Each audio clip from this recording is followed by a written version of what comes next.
মুসা নবী বলছেন আমার জন্য অফার এনেছো তো? হ্যাঁ। বলছে কি অফার? মালাকুল মউত এবারে বললেন, এই মুসা, একটা আপনি গরু নিয়েছেন, গরু এখানে হাজির করে দেন। গরু বুঝেন তো, গাই গরু বলি না আমরা? বলছে একটা গরু একটা আপনি হাজির করে দেন। এবার মুসা নবী বলছেন ব্যাপারটা কি, গরু কেন আমি নিয়ে আসবো? মালাকুল মউত বলছেন মুসা, সেই গরু তুমি নিয়ে এসো, গরু এখানে হাজির করে যাও, তারপরে বলবো। এবারে মুসা নবী বললেন, এ মালাকুল মউত, একটুখানি তুমি দয়া করে খুলে বলো, ধরো যে আমি গরু এখানে হাজির করে দিলাম, তারপরে আমার সাথে কি হবে, কি কাজ করতে হবে? এইবারে মালাকুল মউত বললেন, মুসা, ওই গরুটার ওপরে আপনি হাত রেখে দেন এরকম ভাবে। আপনি গরু যখন হাজির করে দিলেন, ওই গরুর ওপরে আপনি হাত রেখে দিলেন, হাত দুখানা রেখে দেন, আপনি হাত রেখে দেন গরুর পিঠের ওপরে। এবার মুসা নবী বলছেন, এ মালাকুল মউত, গরুর ওপরে হাত রেখে দিয়ে তারপরে কি হবে? এইবারে মালাকুল মউত বললেন, এই মুসা, গরুর ওপরে হাত রেখে দেওয়ার পর আপনার হাতের তলাতে কত রুয়া দাপলো, রুয়াগুলো আপনি গিনতি করেন। রুয়াগুলা গরুর কত দেবেছে হাতের তলাতে, ওই রুয়াগুলো আপনি গিনতি করেন, গিনতি করেন, গিনতি করেন, গিনতি করেন, এক দুই করে গিনতি করেন। হাতের তলাতে যদি হাত দেন গরুর উপরে, তো মোটামুটি 25-30 ঘন্টার রুয়া দাববে নাকি? বেশি দাববে, হাজারো হাজার দাববে নাকি? ওরে সুবহানাল্লাহ। যখন হাত রেখে দিলেন, এবারে মুসা নবী বলছেন, মালাকুল মউত, ধরো আমি গরুর উপরে হাত রেখে দিলাম, আর আমার হাতের তলাতে রোয়া দেবে গেল, এবার তারপরে আমার সাথে কি হবে? মালাকুল মউত বললেন, মুসা, আল্লাহ রাব্বুল আলামিনের পক্ষ থেকে এটা অফার এসেছে, আপনার হাতের তলাতে যত রোয়া দাববে, আপনার হাতের তলাতে যত পশম দাববে, ওই রোয়া কোটাকে গিনতে করেন, গিনতে করেন, গিনতে করেন। আর গিনতে করার পর আল্লাহর ফয়সালা হলো এইটা, আল্লাহর অর্ডার হলো এইটা, আল্লাহর তরফ থেকে অফার হলো এইটা, যে অত দিন নয় মুসা, অত হপ্তা নয়, অত মাস নয়, যত আপনার হাতের তলাতে রোয়া দাববে, অত বছর আল্লাহ রাব্বুল আলামিন আপনার হায়াত বাড়িয়ে দিলেন, অত বছর আপনি দুনিয়াতে বাঁচবেন, অত বছর মালাকুল মউত আপনার আমি জান কবজ করব না। যত আপনার হাতের তলাতে রোয়া দাববে, অত বছর আল্লাহ আপনার হায়াত বাড়িয়ে দিলেন। এই কথাটা শোনার পর এবার মুসা নবী বলছেন, মালাকুল মউত, আচ্ছা ঠিক আছে, আমার হাতের তলাতে যত রোয়া দাবলো অত বছর আমি বাঁচলাম, তারপর আমার সাথে কি হবে? অত বছর শেষ হয়ে গেল, দিয়ে আমার সাথে কি হবে? এইবারে মালাকুল মউত বললেন, এই মুসা, অত বছর দুনিয়াতে বাঁচার পর তোমাকে মরতে হবে, আমি মালাকুল মউত এসে তোমার জান কবজ করে নেব, মালাকুল মউত এসে জান কবজ করে আমি নিয়ে চলে যাব। যেমন কথাটা বলা, এইবারে মুসা নবী তখন বলছেন, মালাকুল মউত, এরকম আমার জীবনের দরকার নাই রে, এরকম আমার হায়াতের দরকার নাই, এরকম আমার অফারের দরকার নয়। আমি এতদিন বাঁচার পর, এতদিন দুনিয়াতে জীবিত থাকা পর, যদি আমাকে একদিন দুনিয়া থেকে যেতে হয়, একদিন যদি আমাকে মরতে হয়, একদিন যদি মতের মজা আমাকে চাকতে হয়, তাহলে এরকম মতে, এরকম হায়াতের, এরকম জীবনের আমার কোনো দাম নাই। মালাকুল মউত এসো, এসো, এসো, আর আমার জান খানা কবজ করে নিয়ে চলে যাও। নারে তাকবীর, সুবহানাল্লাহ। তাহলে মত থেকে কেউ ছুটতে পারবে না। আল্লাহ কোরআনে বলছেন, কুল্লু নাফসিন যায়কাতুল মউত, যার ভিতর আল্লাহ প্রাণ দিয়েছেন, যার ভিতর আল্লাহ রূহ দিয়েছেন, তাকে একদিন মতের মজা চাকতে হবে। আর একটু আগে চলেন, আমি বেশি ওয়াজ করব না, লম্বা। আমার পিছনে আরো 3-4জন বক্তা আছেন। আমাদের শেষ নবীর নাম কি ভাই বলেন তো? আমরা কোন নবীর উম্মত? জোরে বলেন। হ্যাঁ, যখনই নবীর নাম বলবেন ভাই মুহাম্মদ সাল্লাল্লাহু আলাইহি সাল্লাম বলবেন, সাল্লাল্লাহু আলাইহি সাল্লাম তা বলবেন, নাহলে আল্লাহ নারাজ হয়ে যাবে, গুনাহগার হয়ে যাবেন আপনি। তা আমরা শেষ নবীর উম্মত, আর আমাদের শেষ নবী হলেন কে? মুহাম্মদ মুহাম্মদ, আরো জোরে বলেন মুহাম্মদ সাল্লাল্লাহু আলাইহি সাল্লাম। নবীজির জীবনের কথা বলা যাবে না, বাস নবীজির মৃত্যুর কথাটা শুধু শুনেন। নবীজির মত কেমন হয়েছে। এই যুগে দেখবেন কোনো হাজি সাহেব, কোনো নমাজি, কোনো মৌলভী সাহেব যদি মরছে তো কোনো কথা নেই, মরতে হবে একদিন। কিন্তু যদি বেমারির হালাতে যদি মরে তো কি কইবে লোকেরা জানেন? এই সালা মৌলভী সব বাড়াইছে, এখন নেড়াতম দেওয়ার বাড়াইছে, সব বাড়াইছে। আল্লাহ বিচারের মালিক পয়সা আছে। কোনো হাজি সাহেব যদি বেমারি হালাতে মরে, আইলতা বিয়া খেয়েছিস রে হাজি, এখন কেমন লাগছে? এ হাজি, লোকের তুই ঠকে ঠকে গেছে। সুবহানাল্লাহ। কোনো মানুষ যদি বেমারি পড়ে থাকে, এরকমই কোনো মানুষ আর সাধারণ মানুষ, ওর ব্যাপারে এগুলো কথা বলবেন। কিন্তু না ভাই, খবরদার, হাজি হোক, মাওলানা হোক, নমাজি হোক, বেনমাজি হোক, দুনিয়ার কোনো মানুষ হোক, যদি বেমারি হালাতে পড়ছে, বেমারি হালাতে আছে, তো ওকে হ্যাকরতের নজরে দেখিয়েন না গো। কারণ আল্লাহর রসুল বলেছেন, আল্লাহ বলেন যে যাকে আমি ভালোবাসবো, যাকে আমি জান্নাত দেব, ওই বান্দাটাকে দুনিয়াতে আমি কষ্ট দিয়ে, দুঃখ দিয়ে, জ্বর দিয়ে, বোখার দিয়ে, সর্দি দিয়ে, খাঁসি দিয়ে, বিভিন্ন রকমের কষ্ট দিয়ে আমি দুনিয়াতে ওর সমস্ত গুনাহকে মাফ করিয়ে নিষ্পাপ আমি দুনিয়া থেকে তাকে নিয়ে আসবো আমি। এই জন্য খবরদার, কাউকে যদি একটা খাঁসি হয়ে যায়, সর্দি লাগে, মনে করেন যে আমার জীবনে কিছু ছোট গুনাহ হয়েছে যার কারণে আমাকে খাঁসি হয়েছে। আর যদি বলেন যে হাজি মৌলভী সাহেব যত বোখার জ্বর হয়েছে তাহলে সব গুনার কারণে হয়েছে, জি না, আল্লাহ পরীক্ষাও করতে পারে কাকে, যে আমি তোকে পরীক্ষা করছি। যেমন আপনারা জানেন যে আইয়ুব আলাইহিস সালাম যখন লোকের মাঝে ওয়াজ নসিহত করতে যেতেন, আইয়ুব নবীর নাম শুনেছেন না? ওয়াজ করতে যেতেন, তখন ওর কমেরা বলতেন, হ্যাঁ তুমি খুব ওয়াজ নসিহত করতে আসছো না, আল্লাহ তোমাকে মাল দিয়েছে, দাওলাত দিয়েছে, তোমার কোনো টেনশন থাকে না, আমার মতন একবার গরিব হয়ে দেখো, তখন তোমাকে মজা লাগবে। আল্লাহ সব মাল কেড়ে নিলেন, মাল কেড়ে আল্লাহ গরিব করে দিলেন। শুধু গরিব নয়, আল্লাহ শরীরে এমন বেমারি দিলেন যে স্ত্রীরা, গ্রামের লোকজন সব ছেড়ে ছেড়ে পালিয়ে থাকে, সেওয়াই একটা স্ত্রী। তাহলে বলবেন যে তাহলে আইয়ুব নবী কোন গুনার কাম করেছিল যে আল্লাহকে পাপ দিলেন? এটা আল্লাহর পরীক্ষা। আমাদের শেষ নবী মুহাম্মদ সাল্লাল্লাহু আলাইহি সাল্লাম মৃত্যুর কয়েকদিন আগে থেকে জ্বর, এমন জ্বর যে বলার শেষ নাই। যেদিন নবীজি মারা যাবেন তার একদিন আগেকার ঘটনা, নবীর বাড়িতে যে গোলাম ছিল, গোলামকে আজাদ করে দিলেন নবীজি, যাই থেকে তুমি আজাদ। নবীর কাছে যে তালোয়ার ছিল, তীর ছিল, ঢাল ছিল, যাই ছিল হাতিয়ার সামান যা ছিল, নবীজি সবকে দান করে দিলেন। এইবারে মা আয়েশা রাদিয়াল্লাহু তাআলা আনহার কাছে নবীর বাড়ি এসেছে। নবীজির স্ত্রীর আলাদা আলাদা রুম, এটা হলো হাফসার বাড়ি, এটা উম্মে সালমার বাড়ি, এটা জাইনাবের বাড়ি, এটা সওদার বাড়ি, এটা আয়েশার বাড়ি, এটা হলো রামলার বাড়ি, সব আলাদা আলাদা বাড়ি। নবীজি একদিন ওর কাছে থাকতেন, একদিন ওই বিবির কাছে, একদিন ওই বিবির কাছে, একদিন ওই বিবির কাছে, একদিন ওই বিবির কাছে, ঘুরিয়ে ঘুরিয়ে বাড়ি আসতেন। এই জন্য এই মজলিসের মধ্যে যদি আমার কোনো ভাই থাকে না ডাবল বিয়ে করেছেন, ডাবল বিয়া করতে মানা নাই, মুসলমান 4টা পর্যন্ত বিয়া করতে পারে, একসাথে 4টা স্ত্রী রাখতে পারে। কিন্তু দেখবেন যে কত লোক এমন আছে যে প্রথম স্ত্রীটাকে মানে কেউ ভালো করে দেখবে না, বিয়া করার পর ওকে না ভালো খেতে দেবে না, ভালো পিনতে দেবে না, ভালো কাপড় দেবে না, ওর কাছে রাত কাটাবে। জি না, হিসাব লাগবে আল্লাহর কাছে। আল্লাহ রাসূল বলেছেন যার ডাবল স্ত্রী আছে আর ও যদি এক চোখে সুরমা দেয়, এক চোখে কাজল, মানে একটাকে ভালোবাসে একটাকে ভালোবাসে না, তো কিয়ামতের দিন ওর ঘাড়খানটা এরকমভাবে ঝুঁকে থাকবে, টেড়া হয়ে একবারে কুজা হয়ে থাকবে। আর আল্লাহর সামনে যেতে হবে কুজা হয়ে, সব লোক দেখবে, দেখ রে আর তো ডাবল স্ত্রী ছিল, একটাকে ভালোবেসেছে একটাকে ভাসেনি, যার কারণে ওর দেখো ঘাড়খানটাকে টেড়া হয়েছে। এই জন্য হক ইনসাফ বরাবর করবেন। খের যা হোক, এবারে নবীজি শেষ দিন, শেষ টাইম, রবিবারের দিন যায় রাত হলো, মায়েশা বলছেন যে আমার বাড়িতে, আমার ঘরে নবীর বাড়ি এলো, বাড়িতে এত নবীজি গরিব, সুবহানাল্লাহ, চেরাক জ্বালাবের কিছু নাই, তেল নাই বাড়িতে, বাড়িতে তেল নাই।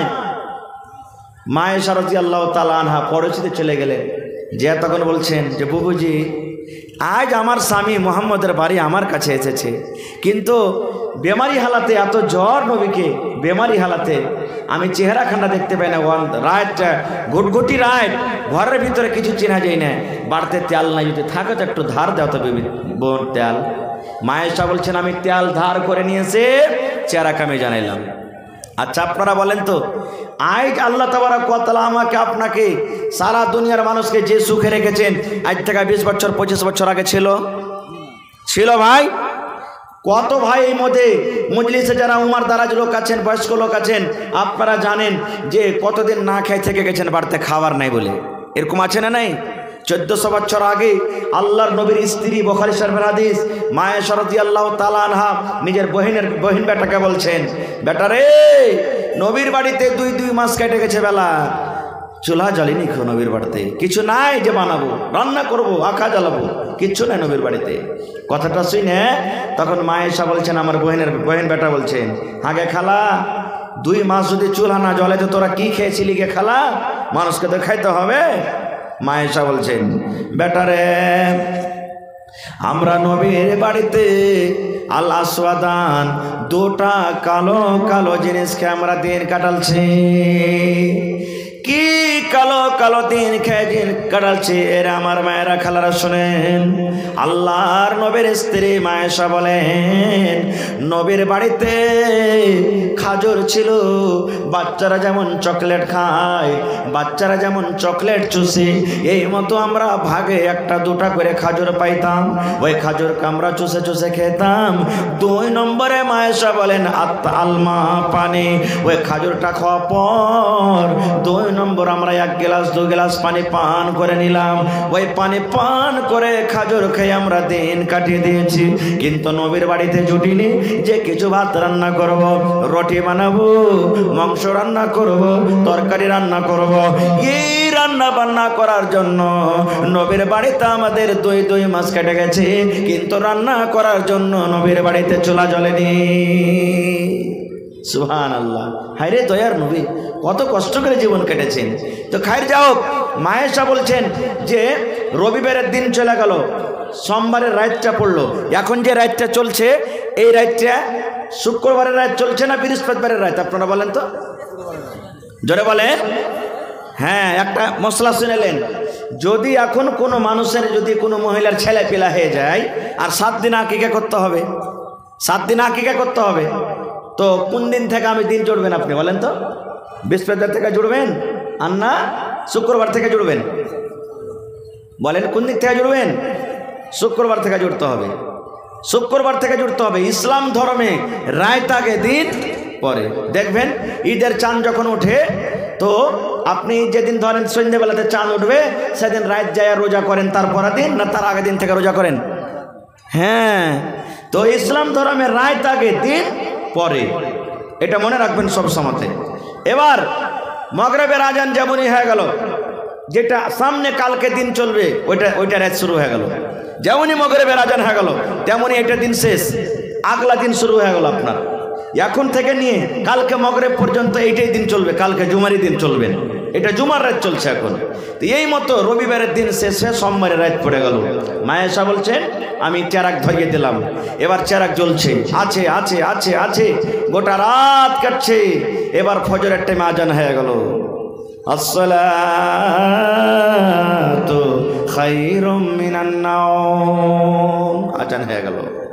সাহাবায়ে কেরাম মসজিদে ফজরের নামাজ পড়ার জন্য জমা হয়ে গেলেন, ইন্তেজারে আছেন, অপেক্ষায় আছেন।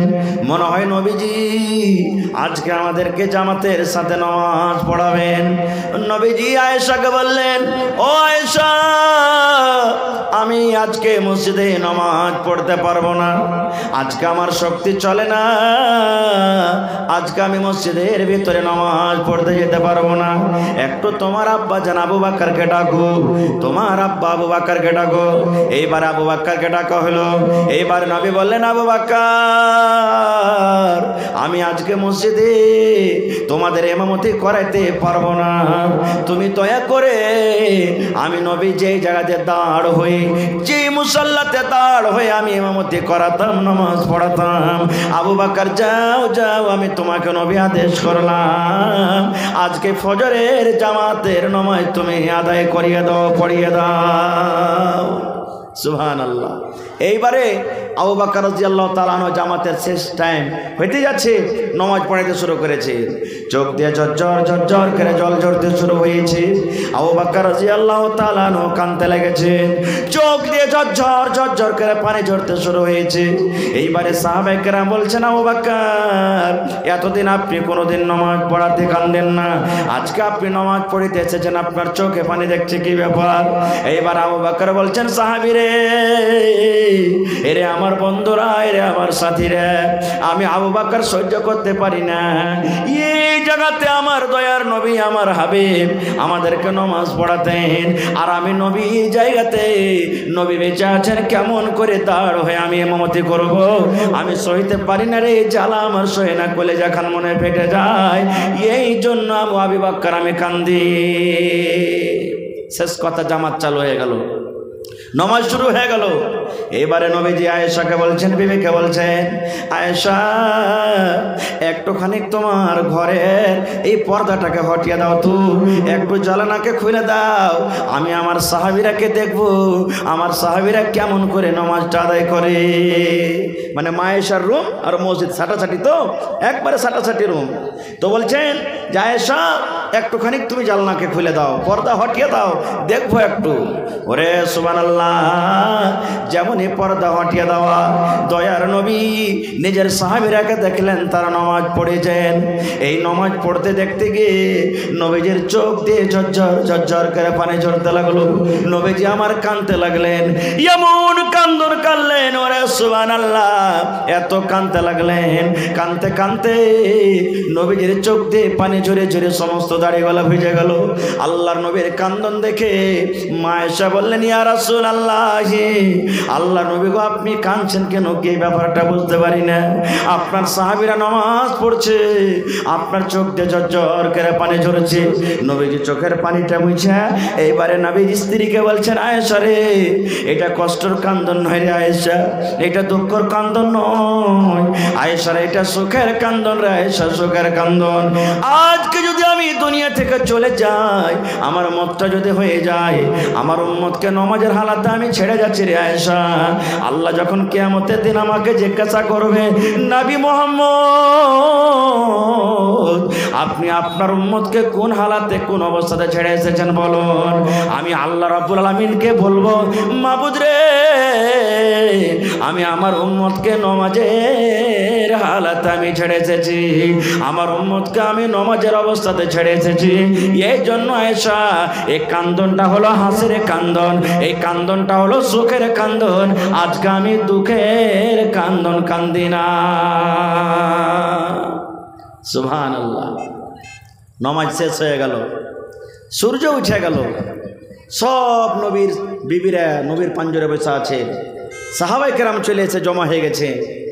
এবার নবীজি বিবিরাকে ওয়াজ করলেন, নসিহত করলেন, যেমন আমরা করি না, বিবিরাকে ওয়াজ করি, বেটিকে ওয়াজ করি, বেটাকে ওয়াজ করি, তো এরকমভাবে ওয়াজ নসিহত শুরু করে দিলেন। ওয়াজ নসিহত হয়েছে, ওয়াজ নসিহত হয়েছে। এখানে একটা গল্প বলছি ভাই, আমাদের ওয়াজ, আমাদের নসিহত কেমন জানেন? আমরা কি ধরনের ওয়াজ নসিহত করি, মানে জালসাতে বলি না, কিন্তু ইবরাতের জন্য কথাটা বলছি। এই চুটকলা মানে এই হাদিসে এগুলা নেই বলার, কিন্তু আপনাদেরকে একটা উদাহরণ দিয়ে বোঝাবার জন্য বলছি যে আমাদের সমাজে যে আমরা যখন মরবো তো ছেলেপিলাকে কি নসিহত করব। কামার বুঝেন আপনারা? কামার, কামার বুঝেন? কামার, কামার কাকে বলে? জি হ্যাঁ, যে ফাল পেটে কায়দা হাসা গড়ায় ওরাকে কি বলে? কামার। তো কামার এত বক্ষীর লোক ছিল, এত বক্ষীর লোক ছিল, ওর নাম কাইসা, কেশুরাম, ওর নাম হলো কেশুরাম।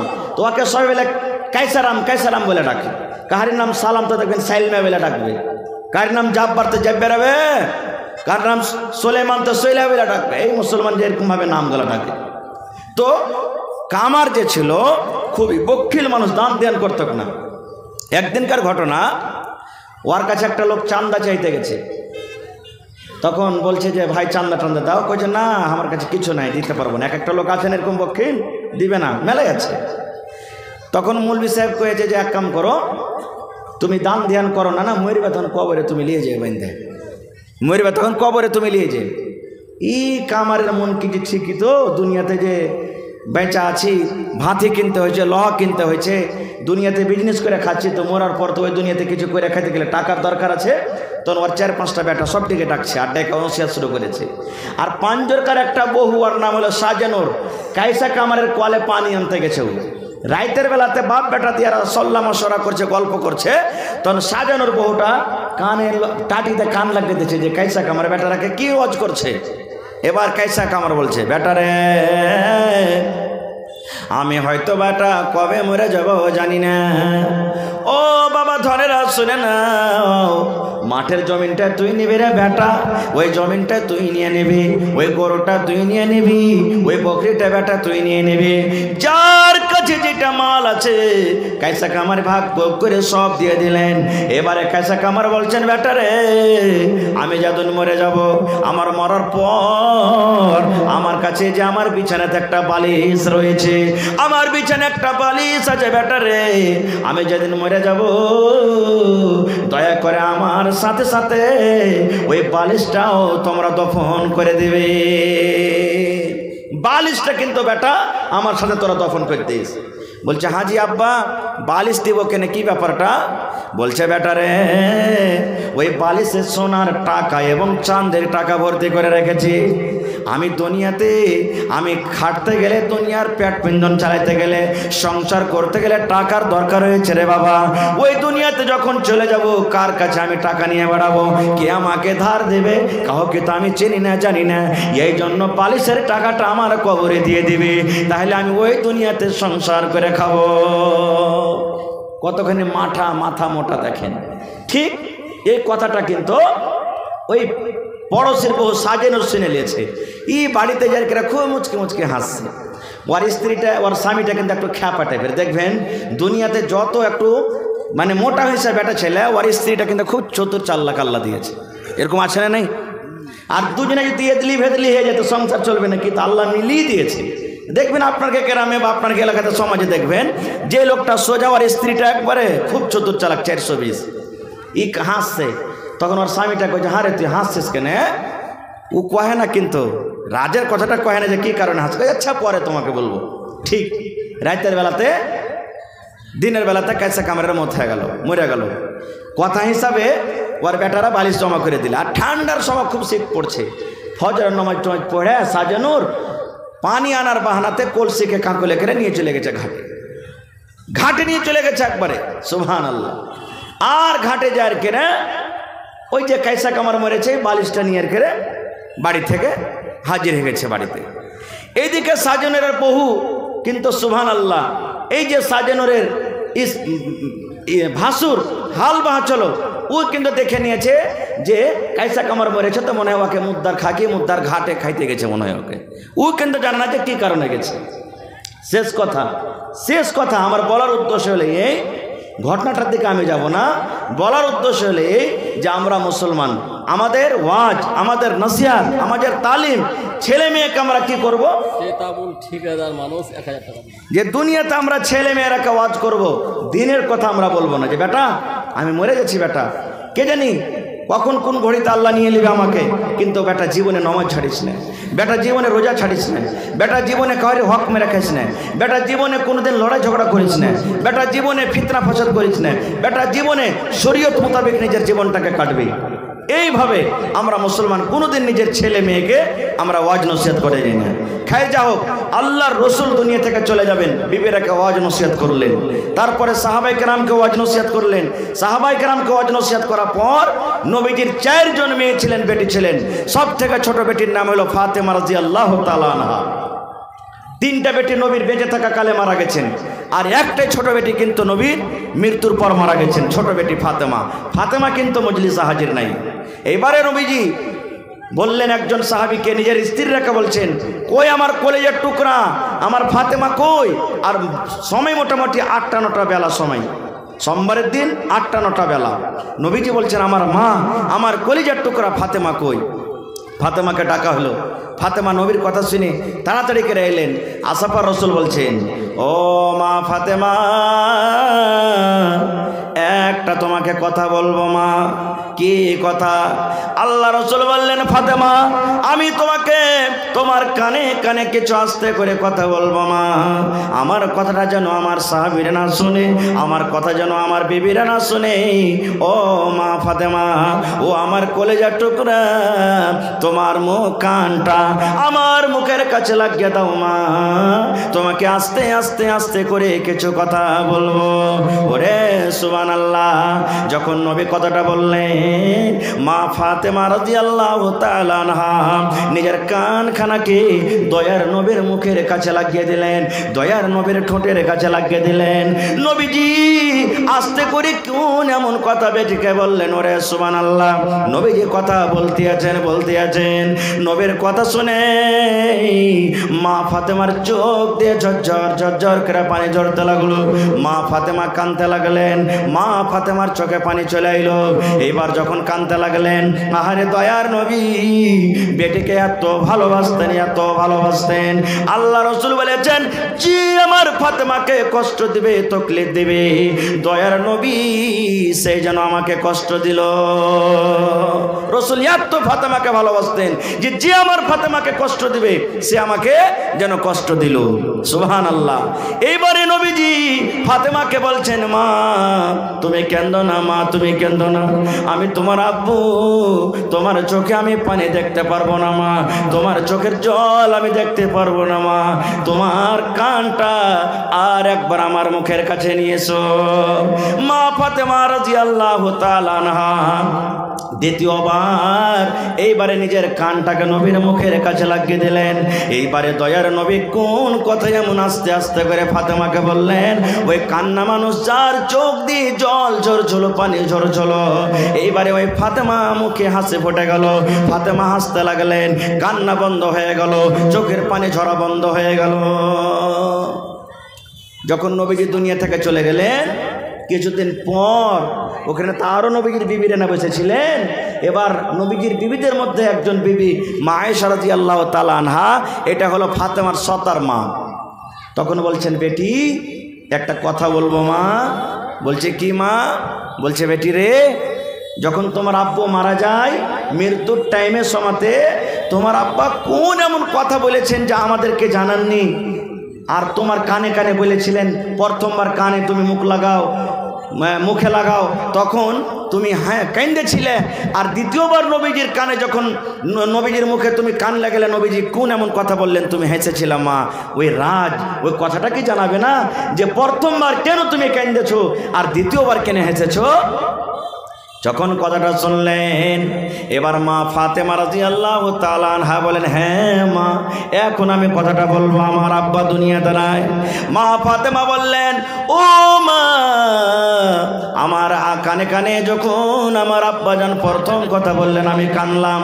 এই কথাটা আমাকে বলেছিলেন, মা ও ফাতেমা, এই যে আমার অসুখ চলছে, আমার বেমারি হালাতে আমি আছি মা, আর দুনিয়াতে আমি থাকবো না, আমার মতের টাইম হয়ে গেছে, সময় হয়ে গেছে, এখন আমাকে দুনিয়া ছেড়ে যেতে হবে। আল্লাহ রাব্বুল আলামিন আমার সময় হায়াতকে আল্লাহ শেষ করে দিয়েছেন, দুনিয়াতে থাকার টাইম আমার শেষ হয়েছে, আমি দুনিয়া ছেড়ে চলে যাব মা, দুনিয়া ছেড়ে চলে যাব, আর আমি দুনিয়াতে বাঁচবো না গো মা গো।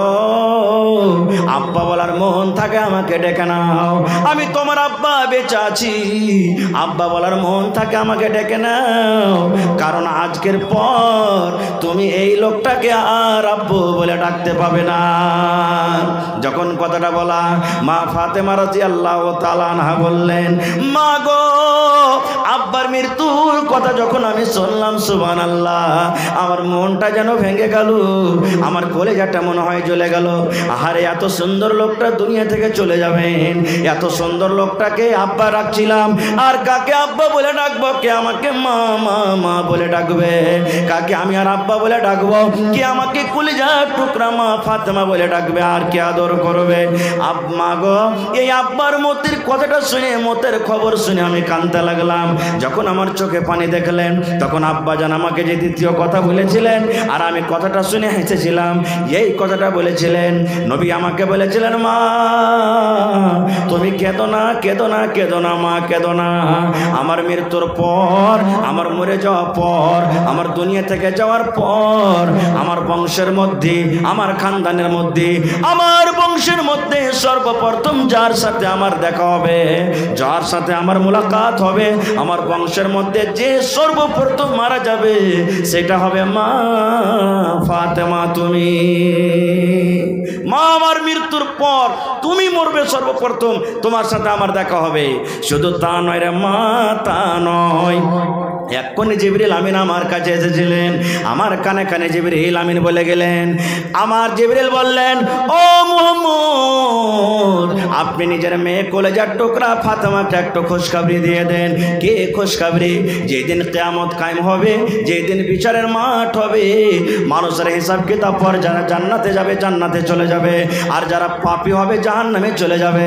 আল্লাহ রাসূল বলেন, ফাতেমা, যত মহিলারা জান্নাতের ভিতরে কিয়ামতের দিন যাবে, যত মহিলারা জান্নাতের ভিতরে কিয়ামতের দিন যাবে, সমস্ত জান্নাতীর মহিলার নেত্রী সরদারনি মা ফাতেমা তুমি হবে। আল্লাহ রাব্বুল আমিন কিয়ামতের দিন জান্নাতের ভিতরে যত জান্নাতি বেটি ছেলে হবে, যত জান্নাতি নারী হবে, যত জান্নাতি মহিলা হবে, সমস্ত মহিলাদের জান্নাতের ভিতরে তুমি সরদারনি হবে।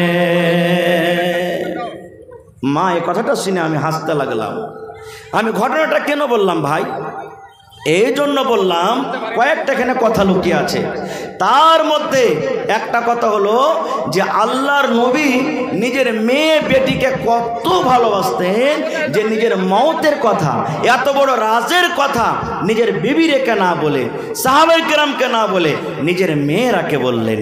আর আমরা কিভাবে বলে জানেন? যখন মরবো, আমি আপনি যখন মরবো, তো যত দামি দামি বাড়িতে জিনিস আছে, যত ভালো ভালো জমিন জায়গা আছে, যত ডিহির জমিন গালা আছে, লক্ষ করে লক্ষ করে লক্ষ করে সব বেটার ঘানে আমি চড়িয়ে দেবো। আর যেখানে দোয়াগা, যেখানে মাঠের জমিন, যেখানে পানিতে বহে যায়, যেখানে ফসল হয় না, বালুর চর, ওখানে তখন বলবো যে হ্যাঁ বেটি রে, ওই জমিন খানটা হলো তোর। এই তো আমাদের ওয়াজ, এই তো আমাদের নসিহত। খায়ের যা হোক বন্ধু, এই দান আসতে শুরু হয়ে গেছে। আর একটা কথা বলে দিই, এই কথাগুলো কহা পর সুবহানাল্লাহ আরও কিছু কথা আছে। শেষ কথা, ওই মারিজের হালাতে, ওই বেমারির হালাতে আল্লাহর নবী সাল্লাল্লাহু আলাইহি সাল্লাম সোমবারের দিন দুনিয়া থেকে বিদায় হয়ে চলে গেলেন, দুনিয়া থেকে বিদায় হয়ে চলে গেলেন।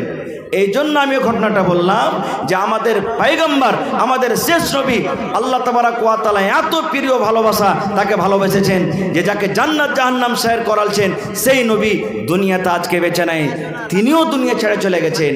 ভাই আমার, তাহলে আল্লাহ তাবারক ওয়া তাআলা এই যে হায়াত দিয়েছেন প্রথমে, আর তারপরে মত। প্রথমে হায়াত জীবন, তারপরে দ্বিতীয় নম্বরে মত। কেন দিয়েছেন?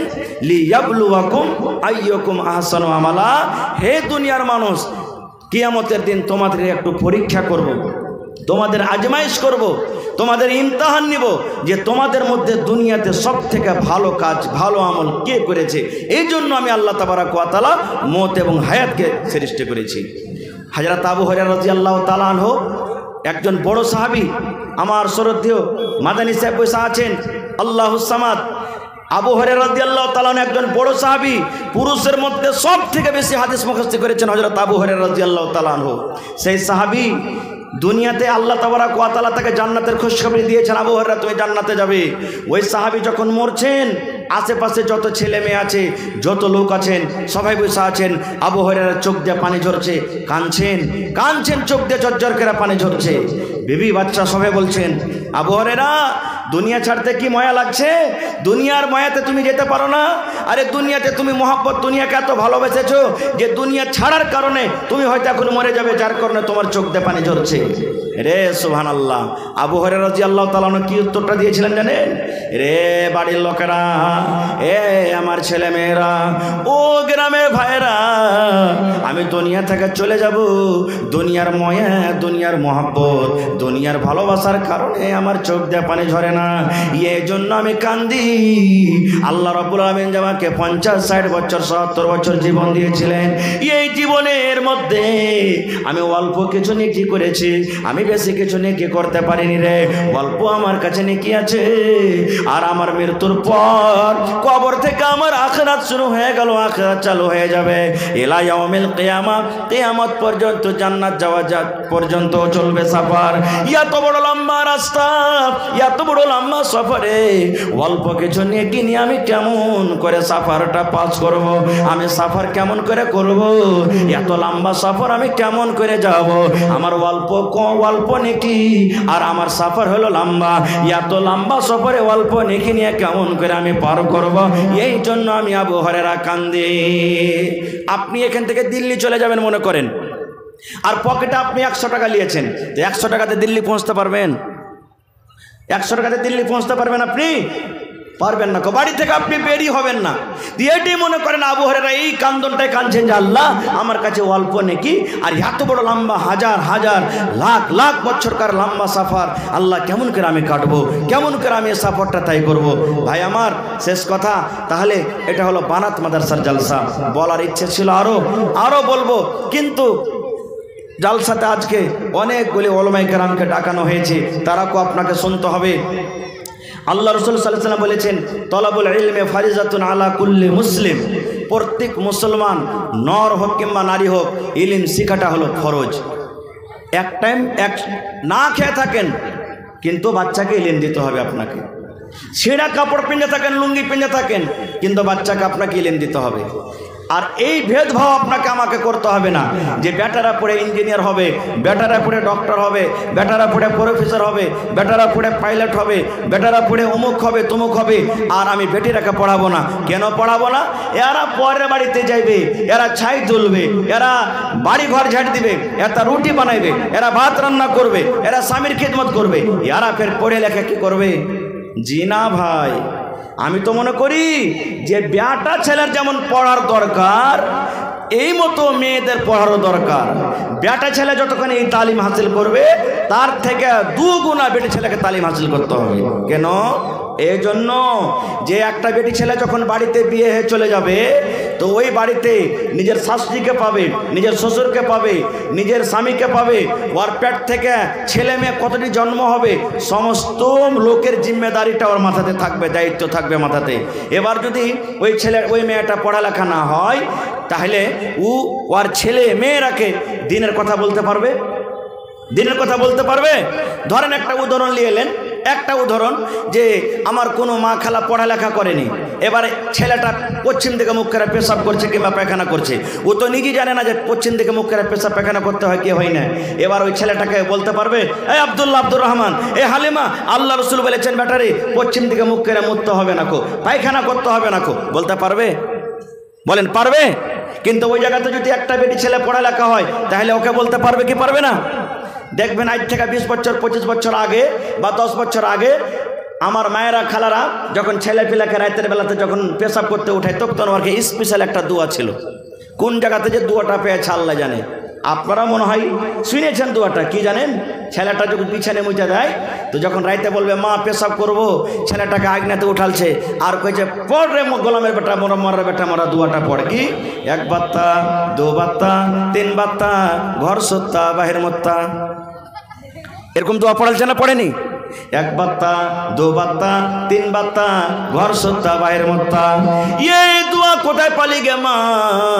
যদি ওই বেটি ছেলেটা একটা বানাতে পড়ার যদি হতো, ওই বেটি ছেলেটা যদি বানাত মাদ্রাসাতে পড়তো, ওই বেটি ছেলেটা যদি তালিম থাকতো, বেটি ছেলেটার মধ্যে যদি শিক্ষা থাকতো, জীবনে কোনোদিন 1 বাত্তা 2 বাত্তা শেখাতক না। ওই মেয়েটা নিজের ছেলে মেয়েকে শেখাতক বেটারে। এ আব্দুর রহমান, আব্দুল্লাহ, আল্লাহর নবী বলেছেন বেটারে যখন তুমি পেশাব পায়খানা করতে বসবে, দয়ার নবী এই কথা বলেছেন বিসমিল্লাহি আল্লাহুম্মা ইন্নী আউযু বিকা মিনাল খুবুসি ওয়াল খাবাইস। এইটা দোয়া শেখাতো, 1 বাত্তা 2 বাত্তা শেখাতো না খো। তো ভাই আমার, তাহলে মাদ্রাসা চালাইতে গেলে বিনা টাকাতে চলবে না খো।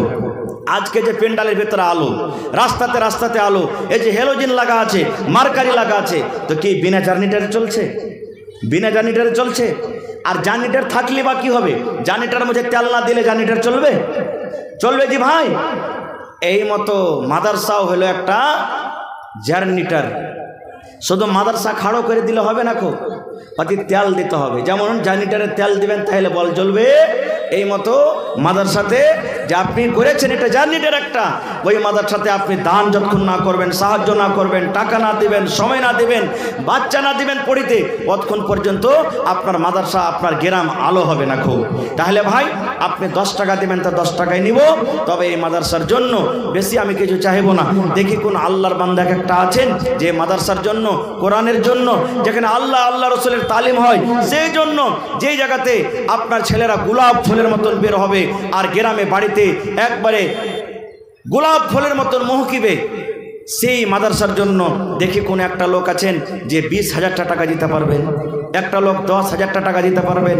কত জায়গাতে লাখ লাখ 2 লাখ টাকা করে এক একটা স্টেজে জালসা চলে আসে।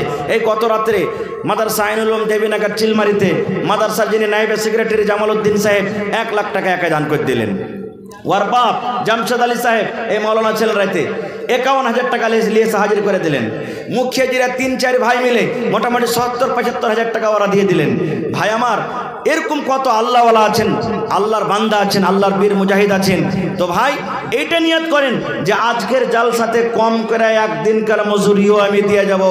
গরিব মানুষ, খাচ্ছি খাটবো, খাবো, সারা জীবন করতে থাকবো, কিন্তু এই মাদ্রাসার জন্য আমি আজকে 500 টাকাও কম করে দিয়ে যাব। তো দেখি একটা লোক 20,000, একটা লোক 10,000।